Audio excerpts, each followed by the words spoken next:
Welcome to a tutorial video on giving the QRI literacy assessment. We're going to use these to determine what grade level students are reading at and what areas of reading they might be having trouble with, whether it is sounding out the words, putting sentences together, or making meaning from what they have read. When you sit down to give this assessment to the students, you're going to want four things: your phone to record them reading, the student version of the passage, the teacher version of the passage, and the instruction sheets just in case you need it. I will make sure that you have all of those materials each time. We use the word lists that you delivered from the earlier video to determine roughly what grade level they're at. Those word lists are done really quickly, and they can get a sense of what kind of passages the kids can handle. You can see in this case, this is a level 4 text, which means it's about at the 4th grade reading level. Your first step is to hide the student reading for the time being, and then you would hold this teacher packet. And you'd go through what they call the concept questions, which are basically there to measure their background knowledge. It's trying to see if they know enough about the topic to make sense of the reading so that it's a fair assessment. If we judged something by a topic they were completely unfamiliar with, it would be too hard for them to wrap their brain around, and it doesn't give us a good measure. They've calculated really carefully what questions and what answers sort of show their basic knowledge. And you'll be impressed with how much they correctly predict what most students say. You do not need to write any kind of answers to these questions. Instead, you just ask them, what are railroads? And then you listen to what they say. And each of these little responses is kind of tagged with a number. So if they say that railroads include engines and cars that move on metal tracks, you'd give them a 3 for that response. If they give this second one, they go fast, or they're a road, you'd give them a 1. And you can see most students are going to get a 3 on that. And you just kind of keep asking each of these questions and marking their numbers. At the end, you can give a really quick score. So you just count up their total score. You'd say they got 9 out of 12, which is 75%. And so that's clearly that they are familiar enough with this topic because it's above 55%, and that's all we're looking for. And so that basically gives you the green light to go ahead. Once you've done that, your next step is to get your phone out so that you're ready to record, and then you give them the student passage, and you ask them to read it to you. You're going to tell them, and you can use the directions in the instruction sheet. You're going to tell them that you want to hear them read. You want to hear how well they can make it sound good, that you want them to try and put meaning into their voice as they're going through it and take it nice and carefully. You'll then give them the passage and kind of get yourself ready to listen along. Make sure you start the recording before they begin reading, and then, as they are reading, anytime you notice a mistake, you'd mark it on the passage. So let's say they mispronounced railroads, you would circle that. Let's say that they added some random word here. You'd kind of circle this empty space. Maybe they skipped a word, or they say it wrong again, and so you circle that as well. If they make a mistake and immediately correct it, you do not need to circle it. And then you just keep going all the way through. When they get to the end, you can turn off your audio recording. We're only going to record them reading, not all the question pieces. Once they get to the end, we're going to skip several of the sections here. So we're going to leave these parts blank because you'll do those on your own later.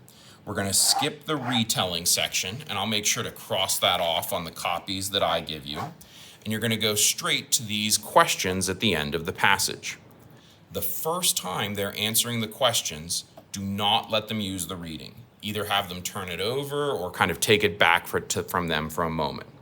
And then you're going to ask them the questions at the top of each of these, and you're going to listen to their answers. Again, they don't need to write it down. You don't need to write it down. You're just going to mark if they roughly say what the passage is looking for. And so if they are in the neighborhood of this suggested answer here, you would just put a check mark.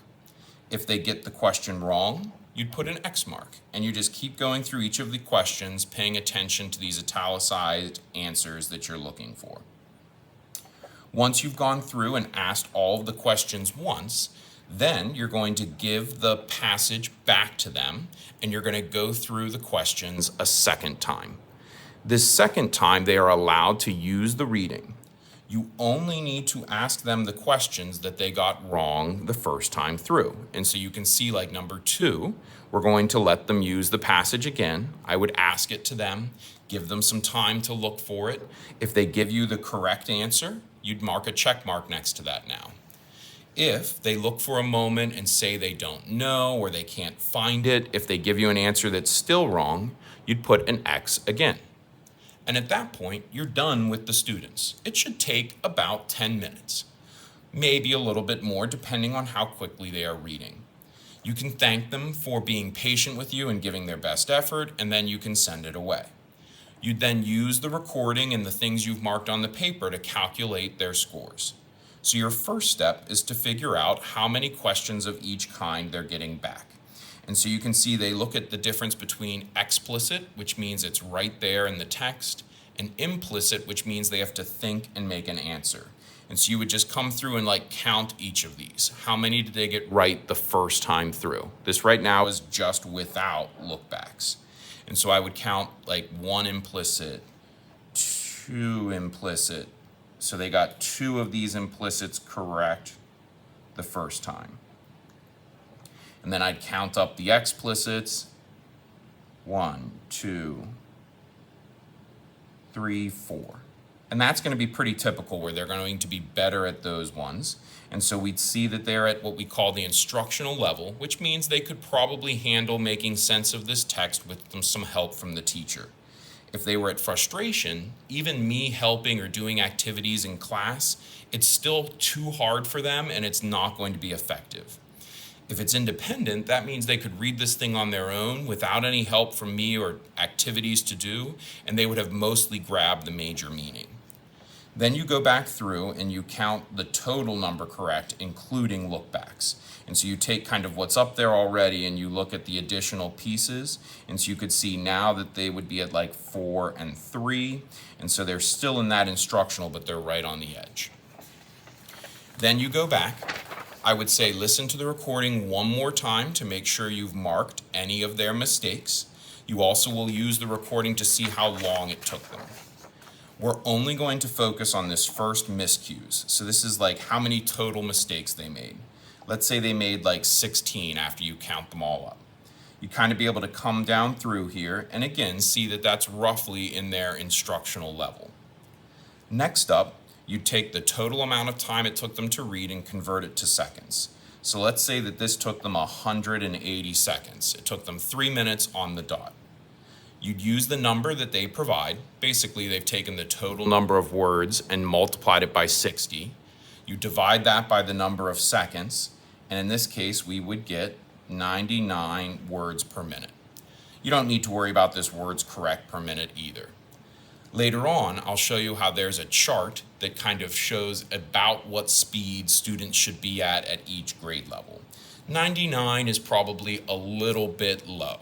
Most of us, if we're reading really fluently, are in the neighborhood of like 135 minutes or 135 words per minute. And that's it. I'll sit down and kind of put all of this into a chart so that we can see. You can also give them like a quick score using this chart that kind of shows how smoothly you think they read, and you can just use the descriptions here to decide which one sounds most like them. It feels more complicated than it is. Once you've practiced on each other and given it once or twice, it's really easy in the way that it's laid out for you.